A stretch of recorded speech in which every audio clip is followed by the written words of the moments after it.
great pleasure to introduce you to Sarah Delaney and Jane Christie, who are going to be talking at the Hugh James Conference on the 7th around their podcast, 21st Century Saints. But before we go into that, what I wanted to do was really get to know you two, if that's okay. So we'll start with you, Jane. Tell me a little bit about your relationship and history with the Latter-day Saints Church. Okay, so I am a member of the Church of Jesus Christ of Latter-day Saints. I converted to the church when I was a teenager, spent a little bit of time away from the church, and then when I had sort of my first son, I had returned to church activity. So I've been able to have a bit of nuance about it. You know, like I wasn't raised in the church like lots of my friends there were. Um, it gave me a bit of sort of context of what it's like to sort of not live in this bubble. But I happily love the bubble a little bit. The church is a really at its best is a really supportive community. There are friendships and relationships there. That's definitely Mormonism at its best. Um, Mormonism is sort of the overall term. There's lots of different faith expressions within the Mormonism movement, but yeah, we specifically talk about the Church of Jesus Christ of Latter-day Saints. I am a mum. My husband is not a member of the church. My kids don't affiliate with the church either. I have a son who has special needs, who takes up pretty much all of my life. So for me, church, I actually don't get to physically attend church that often, and so part of me coming into this space is a way for me to sort of connect with these really important things in my life. So yeah, there's probably a spiritual aspect to this for me too. Do you know, it's great that you've got that safe bubble, as you call it, is something that you're obviously very passionate about. And Sarah, your background and your area of work is as a qualified probation officer and social worker. So Yeah. tell me about that links into to 21st Century Saints. Well, Jane and I met about 2 years ago now, just well, not quite 2 years ago Mm. now. And we met at a conference called Sunstone, which brings together lots of different people that are across the spectrum of Mormonism. And it's a really good space for people to be able to think and share and discuss and talk about relevant issues around Mormonism for them. Jane and I met there, and one of the discussions that we had been having was been on both of our minds, something we'd struggled with for a really long time around safeguarding. And, you know, the best bit of Mormonism, as Jane said, is how we do community. And Mormonism does community incredibly well. But we could see that there were concerns around safeguarding and vulnerable people, and from sort of professional backgrounds and experiences that we'd both had, experiences that we'd had as women, as mothers. I'm a grandmother, experiences, concerns that we brought into that space led us to have discussions around safeguarding and kind of what could we see as a better way, a way we could support the church to move towards something that was a little bit more robust around safeguarding. And so my professional skills, having worked kind of almost exclusively for many, many years across different sectors in the field of sexual harm, and Jane's experience of advocacy and caring for a young adult with special needs, and her experience of working in the community, it all kind of gelled together. He thought, hey, we can do this. We can start to do something that can help people start thinking a bit more about this. It's amazing to see how your two backgrounds have got so many parallels, but at the same time, completely bring two different aspects together. And it seems almost a match made in heaven, Jane. I totally I, agree. yeah. We are really close. So the 21st Century Saints team itself, is it was originally Alana, my colleague, and I, who she's sort of taken a little bit of a step back, living her life right now. She is very involved in her work still. And we newly have Ruth, and yeah, we just gel. We're really good friends. Mm. Now, I guess the main thing for me in starting this crazy thing, it's really important, I guess, to know that in the Church of Jesus Christ of Latter-day Saints, it's not offensive to say it's a patriarchal religion. Women have pretty prescribed roles that women across the church experience in different ways. Loads of women are really happy and comfortable with how that looks. I am less so. I I like to talk about things that make us feel uncomfortable because it's really important to have conversations. So in our church, what we are, because we don't live near each other, right? We're quite sort of spread apart across the UK. What we were noticing is that what I was noticing was that everybody, it feels like all of my best friends are leaving in this space for lots of different reasons. And so, what if we started talking about it? Because when people leave, there seems to be a bit of a miscommunication about what the person actually experiences and what the church thinks has happened. Safeguarding has been a huge part of that, and as my colleague was sort of transitioning into that space, a space that I find really exciting. It's like, oh, you're here. We can talk about this tough stuff. It's not easy for everyone. So we decided just to start a podcast so we could talk about these really tough things. As a survivor, Alana, we wanted to honor her experiences, and we knew that safeguarding and the subject of abuse was going to be super important in our work. So yeah, and from there we met the powerhouse, the amazing person that Sarah. And from my point of view, I'm seeing this incredible woman who has years worth of knowledge and experience. But men in the church make decisions, and maybe we'll ask your opinion every now and again. But it's like, hold on, we've got this resource, and you're Yeah. not being utilised. Well, we can definitely use your knowledge and brilliantness. So we And love Sarah. yeah, I mean, it's great, and I can see how the podcast of 21st Century Saints is an amazing platform for you to work from, to spread the word, and to get maybe your views heard in a way that sometimes they might have in the past been dampened down. They might have been a little bit less listened to. But Sarah, you've absolutely given yourself a platform and a way to be heard in an environment where traditionally maybe it wouldn't have been. I think it's really fair to say that the church is a top-down driven patriarchal authoritarian organisation. There's fabulous things about it, but there's also that bit of it which really has the effect of silencing women's voices, or certainly marginalising women's voices, and it can be quite hard to be heard. And for example, you can sort of try and say, hey, look, I know you have somebody that wants to come to this ward who has a conviction for a sexual offence. I can help you think through how to manage that safely. No, it's all right, thank you. We've got it all in hand. Thinking, actually, you don't have this in hand. And this is quite worrying. And believe me, I've spent 30 years working with sexual harm, and I really could help you think about this. To find that those decisions are all made with what we call in our church the priesthood, which are the men of the church. Yeah. Well, actually, anybody male over the age of 12. So they would be making a lot of those decisions, and it's much harder to get your voice heard as a woman in the church. Yeah. So, and we both, Jane and I, over the years have had experience of talking to various church leaders and saying, we've got real concerns about safeguarding. We've got real concerns about how this is being managed. We don't quite understand why some of the key things in the world of safeguarding aren't being implemented. And we found it increasingly difficult to get a voice in that arena and to have somebody say, well, okay, you've clearly got lots of experience. You've worked in this for years. You know, Jane, how advocacy and community works. Sarah, you know how safeguarding and managing risk works. Let's talk.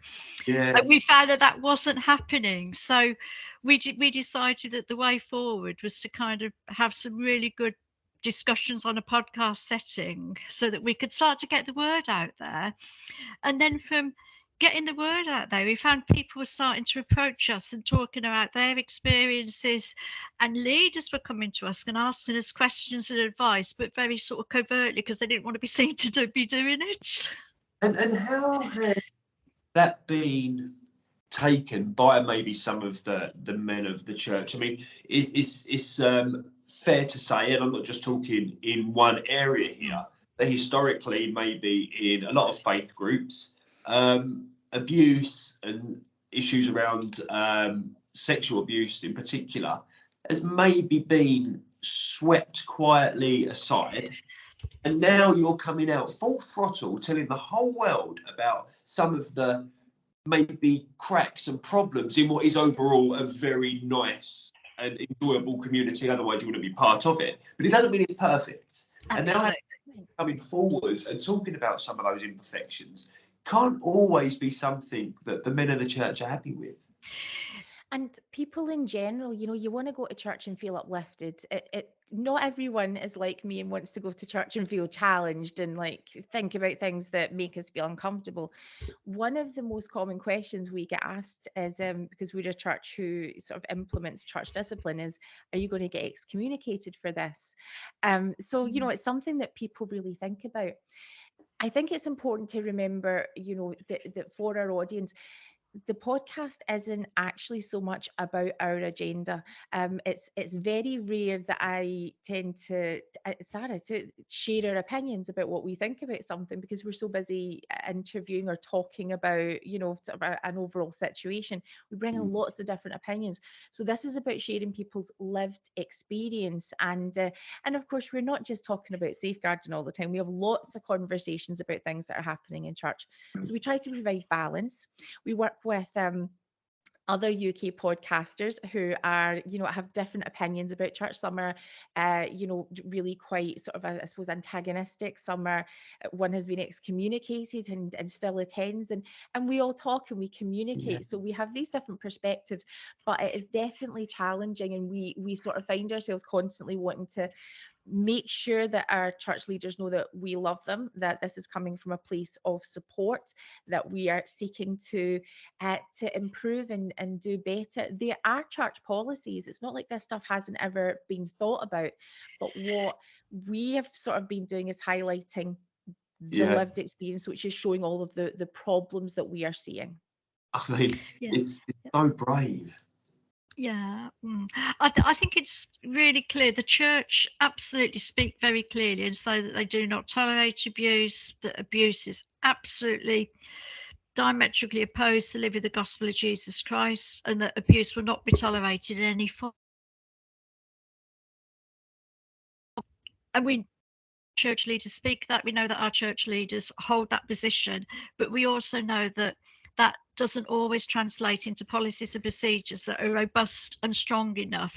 And it doesn't always translate into a culture where there is discussion and understanding of those issues and how we can move forward as a faith community to really be shining a light of how well safeguarding can be done. We know that in faith communities there's significant barriers to reporting abuse. We also know that 11% of all abuse in institutions is in faith communities, and that when you're part of a very, very close-knit community where everybody knows everybody and everybody gets on with everybody, and there's a lot of relationships are all kind of messed up together and entangled one way or another. It's really hard for people to come forward when leaders are in our faith community, the belief that leaders are called of God and asked to serve in the capacity they're in. For somebody to come forward and say that person abused me is incredibly courageous and incredibly difficult. And we wanted to honour and respect those stories and give space to them. And how do you possibly switch off, relax, the stories you hear, understanding that something that maybe you're so passionate about and as a community, a faith community you love, but isn't perfect? How do you separate yourself from that life? So I think for me, it's remembering Mormonism is woven into my being. This is part of an expression of my faith. So I think in a lot of ways it isn't the challenge in a lot of ways that, it's not a 9 to 5 job. It's not something I switch on and off. It's remembering that the people that we are speaking with, they're not stats. They're not sort of general names that either have or haven't appeared in reports. They are actual individual people that we often know, that we love. And so how do you switch off from that at times? Yeah, we don't. Sometimes we have to jump onto American time because of the global nature of what we're doing. Yeah.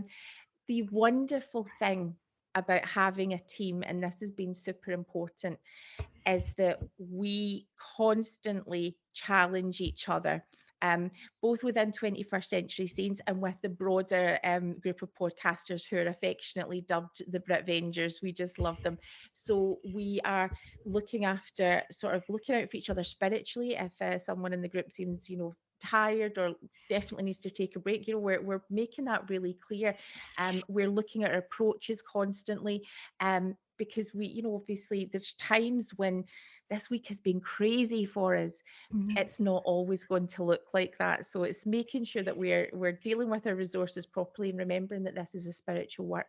We are being asked by people who are speaking to us, when will the church say something about this? How can I tell my child that the church cares about what happened to them?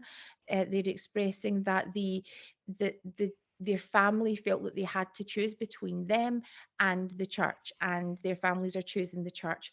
What we're able to do is show community. When Mormonism community works really well and there's a challenge, people are sort of feel like they're placed outside it, or they're unofficially excommunicated for it. What we're modeling is actually there is so much strength in this space wherever you stand, whatever pain looks like, we're able to demonstrate how much love and support is out there for you. And we will actively put our own integrity and values on the line to be able to stand with victims. We make that really clear. This is a tough space and we will speak up.